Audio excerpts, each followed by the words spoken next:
नमस्कार दोस्तों, कविता Yadav YouTube channel पर आप सभी का स्वागत है।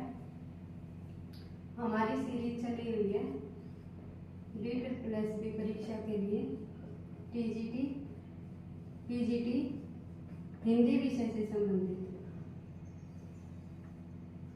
DEET+B को टारगेट बना करके हम अपनी परीक्षा की तैयारी कर रहे हैं।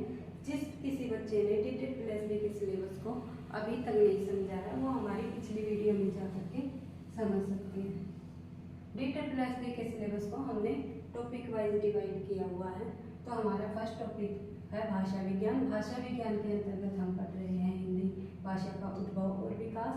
हिंदी भाषा का उद्भव किस प्रकार से, वह किस प्रकार से हमारा साहित्य लिखा जाने लगा। हिंदी भाषा के विकास के बाद ही हमारे साहित्य की रचना होने लगी। उससे पहले जब तक हमारी भाषा का विकास किस प्रकार हुआ, इस टॉपिक में हम उन सभी पॉइंटों को अच्छे से पढ़ते हुए समझते हुए चलना है। जैसे कि भाषा के बारे में हमने पिछली वीडियो में पढ़ा था। भाषाओं की संख्या, भाषाओं को कितने वर्गों में डिवाइड किया और उनके बारे में थोड़े अन्य पॉइंट, और उसके बाद भाषा परिवार के बारे में अलग अलग विद्वानों ने भाषा परिवारों की संख्या कितनी मानी है। भौगोलिक क्षेत्र के आधार पर भाषा परिवार कितने 4 बताए गए। उनमें से यूरेशिया भाषा परिवार के अंतर्गत जो यूरोपीय भाषा परिवार निकला वो सबसे इम्पोर्टेंट भाषा परिवार है। वहीं से हमारी हिंदी भाषा की उत्पत्ति मानी जाती है। यूरोपीय भाषा परिवार की भी 10 शाखाएं निकली। 10 शाखाओं को भी 2 वर्गों में डिवाइड किया, शतम वर्ग और केतम वर्ग। शतम वर्ग के अंतर्गत 4 भाषाएं निकली, केतम वर्ग के अंतर्गत 6 भाषाएं निकली। उसके बाद किस प्रकार धीरे धीरे हमारी भारतीय आर्य भाषाएं का विकास होने लगा और भारतीय आर्य भाषाओं को भी 3 वर्गों में बांटा गया।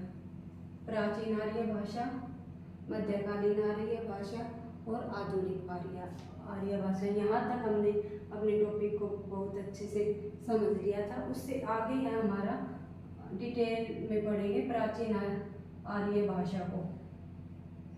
इनका हमने सन देखा था प्राचीन आर्य भाषा का 1500 ईस्वी पूर्व से 500 ईस्वी पूर्व। तो प्राचीन आर्य भाषा के अंतर्गत हमारी 2 भाषाएं निकली, वैदिक संस्कृत और लौकिक संस्कृत। वैदिक संस्कृत की अगर समय सीमा देखें तो 1500 ईस्वी पूर्व से 1000 ईस्वी पूर्व। वैदिक संस्कृत के अंतर्गत 3 प्रकार का साहित्य लिखा गया। ये पूछ लेते हैं, ये उपनिषद किस संस्कृत में लिखा गया, वैदिक संस्कृत में या लौकिक संस्कृत में। इस तरह इनमें से एक पॉइंट से ही क्वेश्चन परीक्षा में पूछे जाते हैं। इनको अच्छे से पढ़ते हुए समझते हुए हमें चलना है। वैदिक संस्कृत के अंतर्गत 3 प्रकार के साहित्य लिखे गए, संहिता, ब्राह्मण और उपनिषद। और वैदिक संस्कृत के अंतर्गत ही वेदों की रचना हुई, जिनमें प्रमुख है ऋग्वेद, सामवेद और यजुर्वेद। एक पॉइंट ये भी पूछा जाता है परीक्षा में, मोस्ट इम्पोर्टेंट। वैदिक संस्कृत में स्वरों की संख्या हरदेव बहारी के अनुसार कितनी मानी जाती है। वैदिक संस्कृत में स्वरों की संख्या हरदेव बहारी के अनुसार 14 मानी गई। इसके बाद आएगा हमारा लौकिक संस्कृत। लौकिक संस्कृत की अगर समय सीमा की बात करें 1000 ईस्वी पूर्व से 500 ईस्वी पूर्व। इसके अंतर्गत लिखे जाने वाली रचना पाणिनि की अष्टाध्यायी और वाल्मीकि का रामायण। ये 2 रचनाएं लौकिक संस्कृत के अंतर्गत लिखी गई। पाणिनि की जो अष्टाध्यायी रचना है वह एक व्याकरण ग्रंथ है।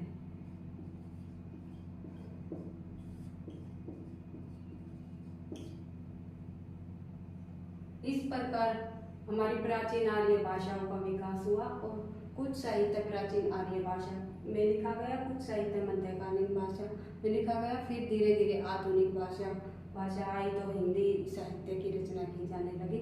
वो आगे चलकर हमें हिंदी साहित्य का एक अलग से टॉपिक है, दूसरा सारा हिंदी साहित्य हमें उसके अंतर्गत पढ़ना है। हिंदी साहित्य के टॉपिक को भी हम अभी एक दो टॉपिक भाषा विज्ञान का होने के बाद हम टॉपिक वाइज उसको साथ साथ लेके चलेंगे। उसके बाद हमारा आ गया मध्यकालीन आर्य भाषा। मध्यकालीन आर्य भाषा की समय सीमा रही 500 ईस्वी पूर्व से 1000 ईस्वी तक। मध्यकालीन आर्य भाषा की समय सीमा 500 ईस्वी पूर्व से 1000 ईस्वी तक, यानी कि 500 ईस्वी पूर्व के बाद 1 ईस्वी आएगा, फिर 500 ईस्वी, फिर 1000 ईस्वी। इस प्रकार मध्यकालीन आर्य भाषा की समय सीमा रही। उसके बाद बात करते हैं मध्यकालीन आर्य भाषा के अंतर्गत 4 भाषाएं आई, पाली, प्राकृत और अपभ्रंश और अवहट। इसके बाद हम बात करते हैं सबसे पहले अपनी भाषा मध्यकालीन आर्य भाषा पाली की। मोस्ट इम्पोर्टेंट है क्योंकि परीक्षा में कई बार इससे प्रश्न पूछे जाते हैं, कई महत्वपूर्ण पॉइंट इसके अंतर्गत निकल कर सामने आते हैं। जैसे कि सबसे पहले ही बात कर लेते हैं पाली शब्द की। पाली शब्द की उत्पत्ति किससे मानी गई है? तो पाली शब्द की उत्पत्ति पल्ली, कोई पल्ली से मानता है, कोई पाटिल से मानता है, तो कोई पंक्ति से मानता है। इस प्रकार अलग अलग विद्वान पाली शब्द की उत्पत्ति अलग अलग मानते हैं। तो बात कर लेते हैं पाली शब्द की उत्पत्ति और उसके अर्थ के बारे में। पाली शब्द की उत्पत्ति एक शब्द है पल्ली, पल्ली से मानी। पल्ली का अर्थ है ग्राम, ग्राम से निकलकर सामने आता है ग्रामीण भाषा, इसलिए पाली को ग्रामीण भाषा भी कहते हैं। दूसरा पॉइंट है हमारा पाटली से, पाटली मतलब पाटलिपुत्र, इसलिए पाली को मगध की भाषा भी कहते हैं। और एक पॉइंट यहीं से भी निकलकर सामने आता है, हमारे कई बार परीक्षा में आया हुआ है, पाली को मगध की भाषा कहाँ पर कही जाती है? तो श्रीलंका में,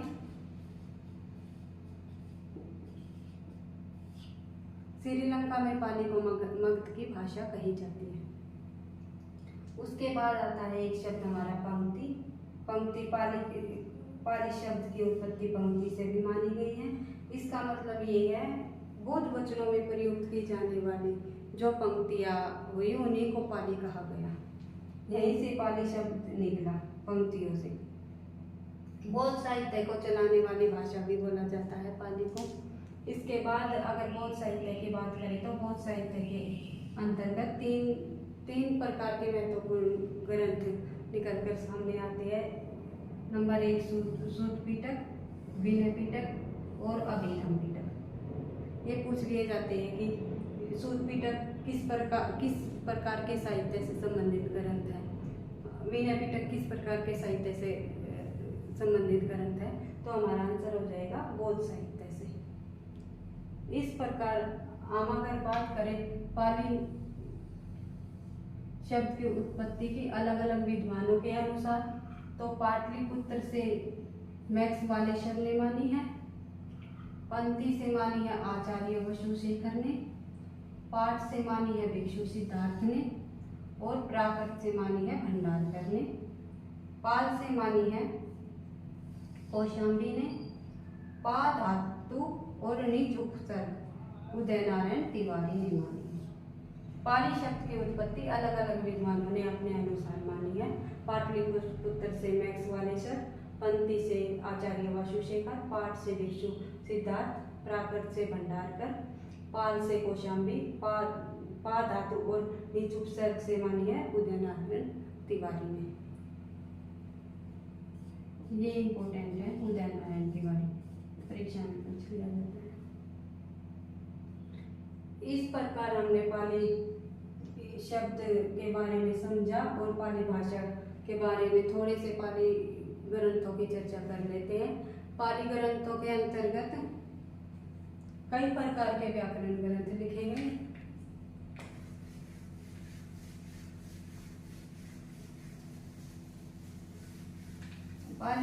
पाली ग्रंथ के अंतर्गत 4-5 व्याकरण ग्रंथ लिखे गए। उनमें प्रमुख कौन कौन से रहे, कई बार परीक्षा में पूछ लिए जाते हैं। तो सबसे पहला पाली के अंतर्गत व्याकरण ग्रंथ होगा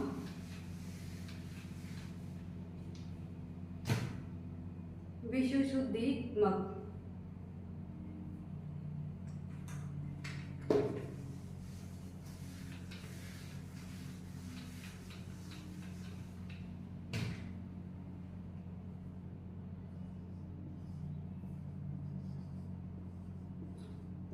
विशुद्धिमग्ग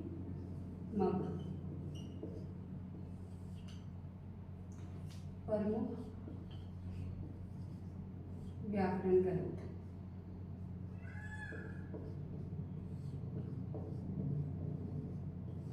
पाली भाषा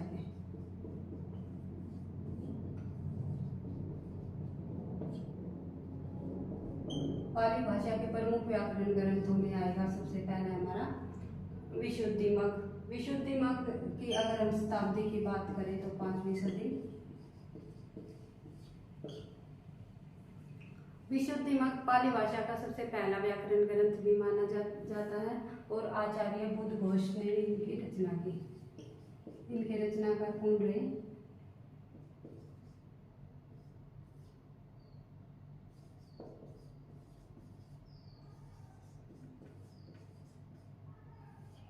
आचार्य बुद्धघोष इनके रचनाकार रहे। विशुद्धिमग्ग पाली भाषा का प्रथम ग्रंथ है। 5वीं सदी में लिखा गया। बौद्ध सिद्धांतों का कोश भी कहा गया है इस ग्रंथ को।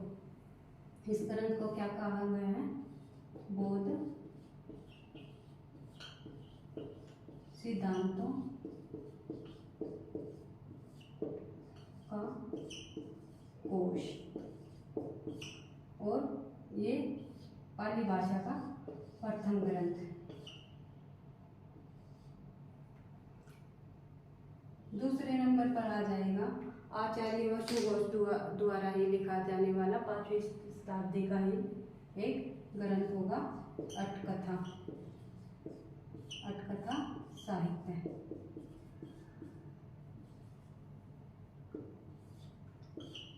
पांचवी सदी का और आचार्य बुद्धघोष।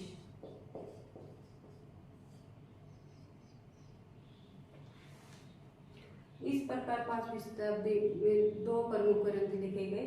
एक विशुद्धिमग्ग जो कि आचार्य बुद्धघोष ने लिखा 5वीं शताब्दी में, जिसे बौद्ध सिद्धांतों का कोश भी कहा गया, और दूसरा प्रथम पाली भाषा का प्रथम व्याकरण ग्रंथ माना। और दूसरा ग्रंथ होगा हमारा अटकथा साहित्य, 5वीं शताब्दी का ही आचार्य बुद्धघोष द्वारा लिखा गया। इसके बाद तीसरा ग्रंथ होगा पाली भाषा में, ये सभी व्याकरण ग्रंथ हैं, कच्चायन, कच्चान व्याकरण। ये 7वीं शताब्दी में लिखा गया। और इनके रचयिता रहे कच्चायन महोदय। कच्चायन महोदय इनके रचयिता रहे। तीसरा ग्रंथ होगा हमारा प्रमुख कच्चायन व्याकरण। इसके बाद आएगा हमारा एक मोगलान व्याकरण। मोगलान व्याकरण जो कि ये भी 7वीं सदी में ही लिखा गया। इनके रचनाकार हो गए मोगलान।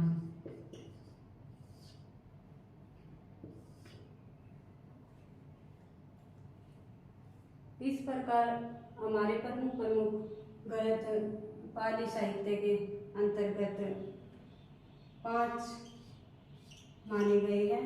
5वां हो जाएगा हमारा सदनीति व्याकरण। इनकी सदी का अभी तक कुछ पता नहीं चला है, परंतु इनके जो रचना कर रहे हैं वो भी है वर्मी भिक्षु। अब बस इस प्रकार पाली साहित्य के अंतर्गत 5 प्रकार के व्याकरण ग्रंथ लिखे गए हैं और परीक्षा में इन्हीं में से कोई एक पूछ लिया जाता है। एक पॉइंट और बनता है पाली साहित्य से संबंधित। जो पाली साहित्य है, पाली लेख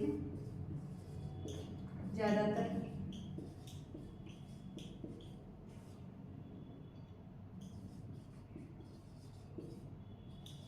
अभिलेखों के रूप में मिलते हैं।